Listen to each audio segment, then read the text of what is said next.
Hello everyone. Today we will discuss about moment of inertia concept. We all know that moment of inertia is of two types, like area moment of inertia and mass moment of inertia. Same like centroid and center of gravity, we will get the concepts of area moment of inertia and mass moment of inertia. For the plane figures, we will have only areas, we will not have any masses for the plane figures. So for the plane figures, we will get the concepts like centroid coordinate point and area moment of inertia.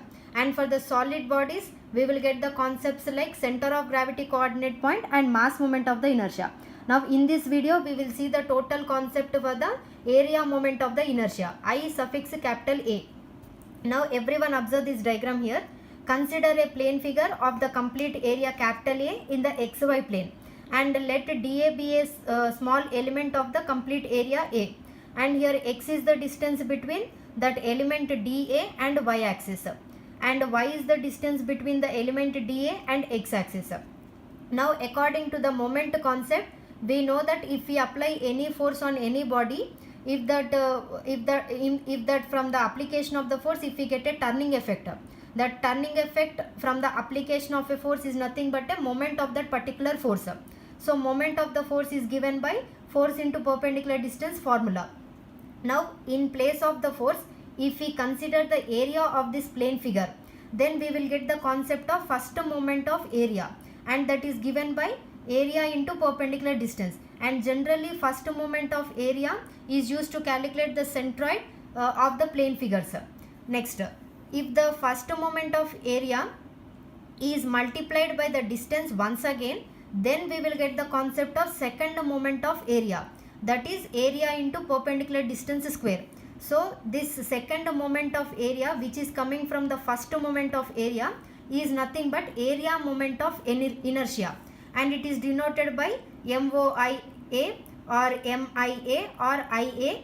Generally in the problems we will denote with I suffix capital A only.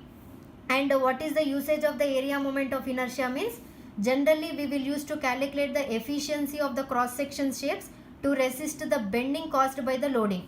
In the beams topic, if you apply any load in the vertical direction to the axis of that particular member, then it will create some deformations or bending will take place. So to resist that bending or to resist that deformations which are caused by the loading, we need to calculate the efficiency of the cross sections. So there we will use the area moment of the inertia to calculate the efficiency of that particular cross section shapes. And now the problem is, we know the concept of area moment of the inertia, that is coming from the second moment of area and the moment concept, and we will use to calculate the efficiency. Now the point is, how you will calculate the area moment of inertia value? By using the parallel axis theorem. From the parallel axis theorem, we can calculate the area moment of inertia value. Now what is meant by parallel axis theorem means, again consider one more diagram which is of the plane figure of area capital A and element dA. Now here for the plane figure, you will get a concept of centroid coordinate point. So locate the centroid point as G. Next, here take two axes for the complete plane figure diagram. Here AB is nothing but any reference axis for this plane figure, and take one more axis which is in the parallel direction to this reference axis, and that should pass through the centroid of the complete plane figure. That is considered as centroidal axis or XX axis. So here we have AB reference axis and XX which is passing through the centroid, that is centroidal axis. From these two axes we can state the parallel axis theorem, like IAB is equal to IG plus AH square. Here IAB is nothing but area moment of the inertia about the reference axis. IG is nothing but area moment of the inertia about the parallel axis which is passing through the centroid of the plane figure. A is nothing but complete area of the plane figure. Next, H is nothing but distance between the two parallel axes. So we can state the parallel axis theorem like area moment of the inertia about any reference axis is equal to area moment of the inertia about a parallel axis which is passing through the centroid of the complete plane figure plus area of the complete plane figure is multiplied with square of the distance between the two parallel axes. By using this formula, we can calculate the value of the area moment of the inertia. And the units for the area moment of inertia is mm to the power of 4. Generally in the problems, if the dimensions are given in centimeter, then you will get in terms of the centimeter to the power of 4. So this is the formula to calculate the area moment of the inertia. Now we will see all the formulas which we are going to use in the problems. Now actually these are the formulas which we are going to use in the problems. See here, actually original formula for the area moment of inertia is area into perpendicular square. So perpendicular distance may be x distance or it may be y distance also, according to the axis which we will consider in the problem. So about x axis means perpendicular distance will be y distance. So Ixx is equal to ay square. Suppose if we consider about y axis, then perpendicular distance will be x distance. So Iyy is equal to ax square. And this is the original parallel axis theorem formula. From this theorem formula also, we will get again two formulas according to the consideration of the axis. So about x axis means you will get the formula parallel axis theorem. According to the parallel axis theorem, Ixx is equal to Igx plus ah square. Here in place of the h, you will get the perpendicular distance in terms of the y distances. Why? Because here we are taking about x axis. So here distances will be y distances. Next, about x axis means here about y axis means Iyy is equal to Igy plus ah square. Again here in place of the h, you will get the perpendicular distance in terms of the x distances. Remember one thing, about x axis you will get the distances in terms of the y distances. About y axis you will get the perpendicular distances in terms of the x distances. Opposite distances you need to consider in the problems. Now these are the formulas. Now we will see one problem which is related to area moment of the inertia for symmetrical section body. Now everyone observe the diagram here. This is a I section and this I section is symmetrical about the y axis. That is nothing but for this I section symmetrical section body, centroid is lying on the y axis. So you will have only y coordinate, y distances, and x coordinate x bar will be 0. As it is symmetrical about the y axis, x bar will be 0. Now for this one, they are asking to calculate moment of inertia about centroidal axis xx perpendicular to the web. We all know that in the I section, individually again 3 sections will be there. So here this section will be called as bottom flange, and this section is a web section, and this section is nothing but a top flange. So here web is in the perpendicular direction here. Sorry, not perpendicular, it is in the vertical direction. So as this is in the vertical direction, perpendicular axis to the web is nothing but x axis only. So they are asking to calculate moment of inertia about centroidal axis xx. So here this axis, xx axis, which is in the perpendicular direction to the web, which is in the vertical direction. So they are asking to calculate Ixx value for the complete I section. So we will see all the formulas to calculate the Ixx. So as here 3 individual sections are there in terms of the rectangular sections which are related to the plane figures, we need to calculate the Ixx1, Ixx2, Ixx3 individually in the complete I section. By adding them, we will get the total Ixx for the complete I section.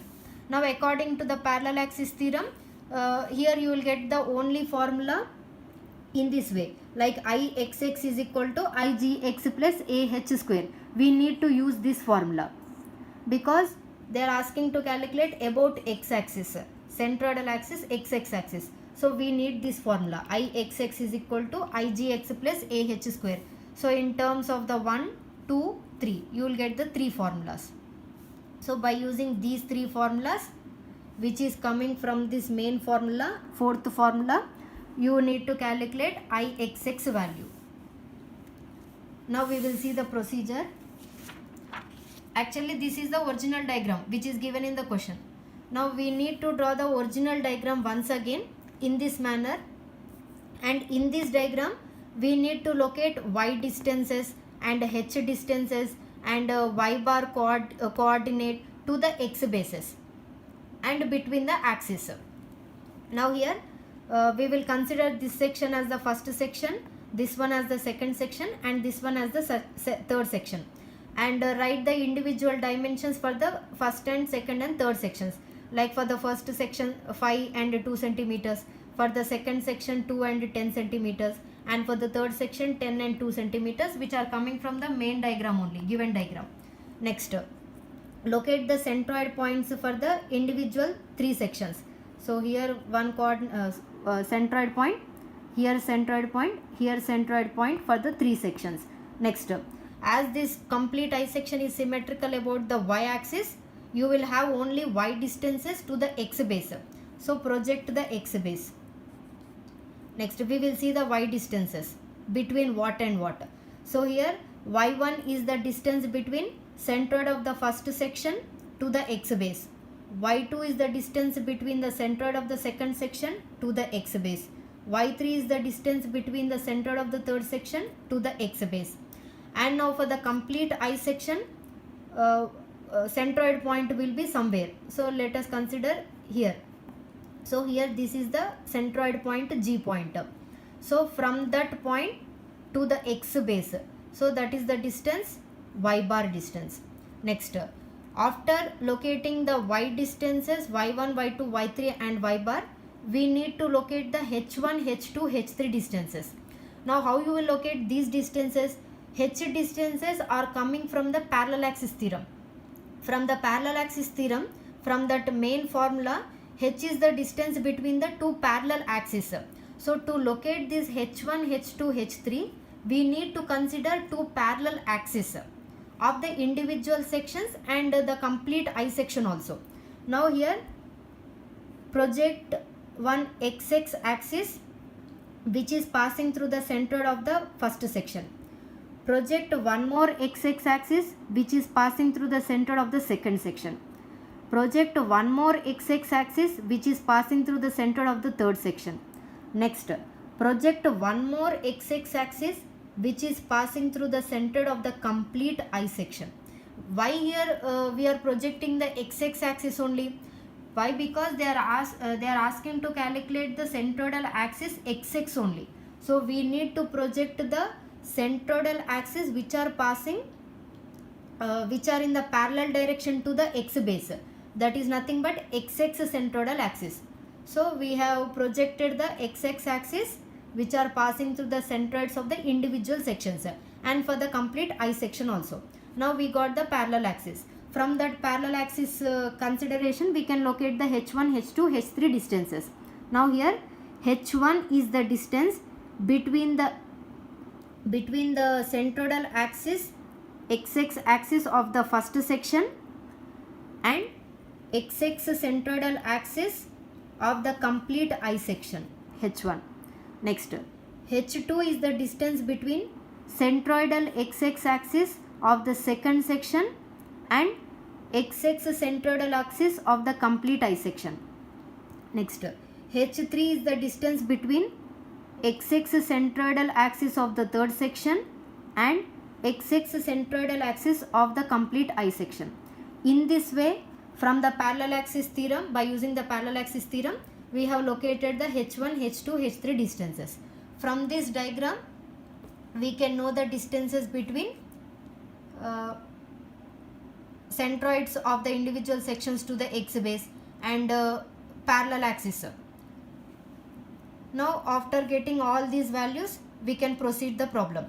Now we know that section is symmetrical about the y axis.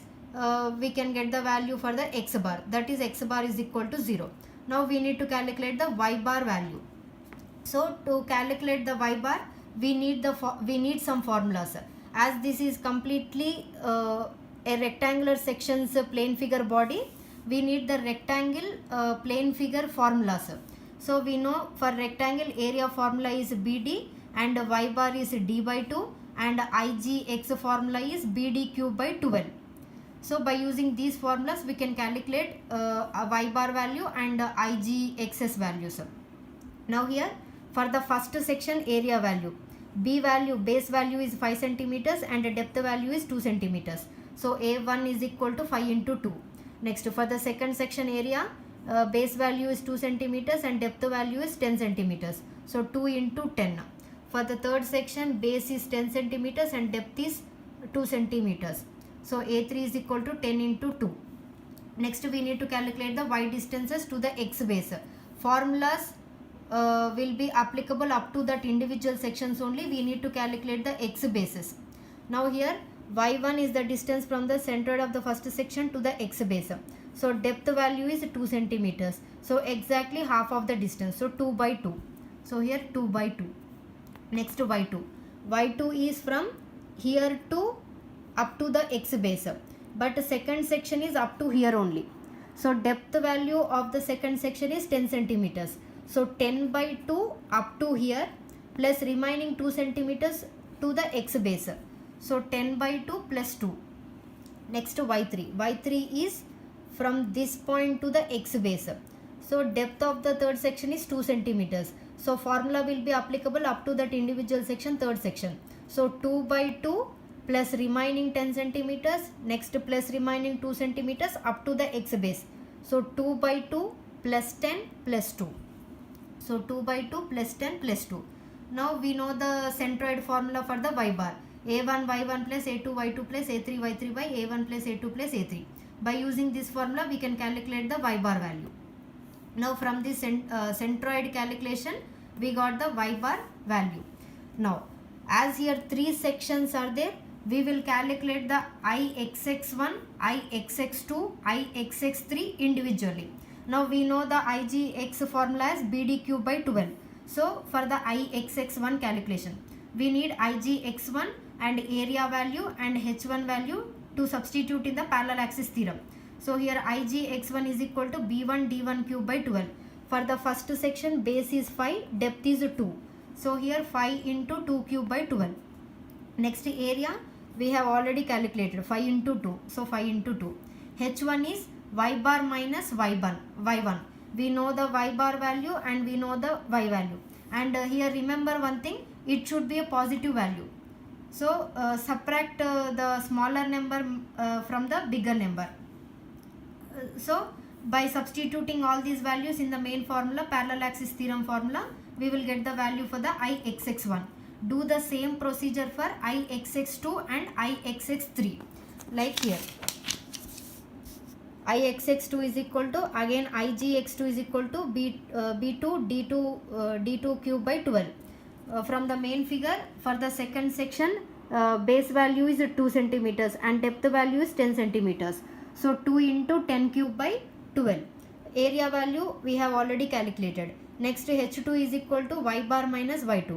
So bigger number minus smaller number. Like suppose if we got the y2 value very big value and y bar value small value, then subtract the smaller number from the bigger number only.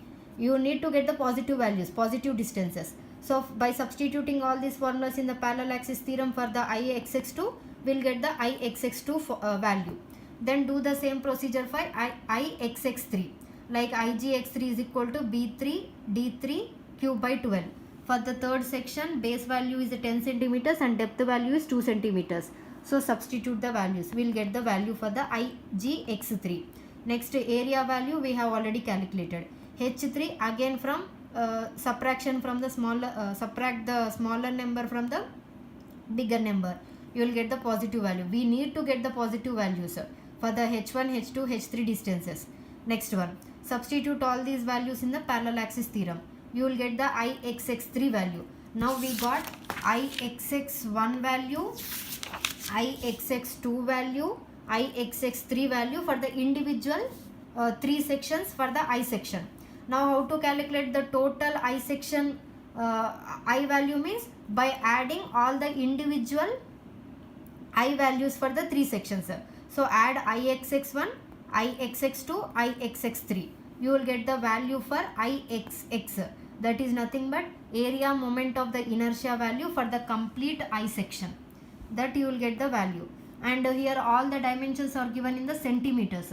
So you will get the units in terms of the centimeters only, like centimeter to the power of 4. Suppose per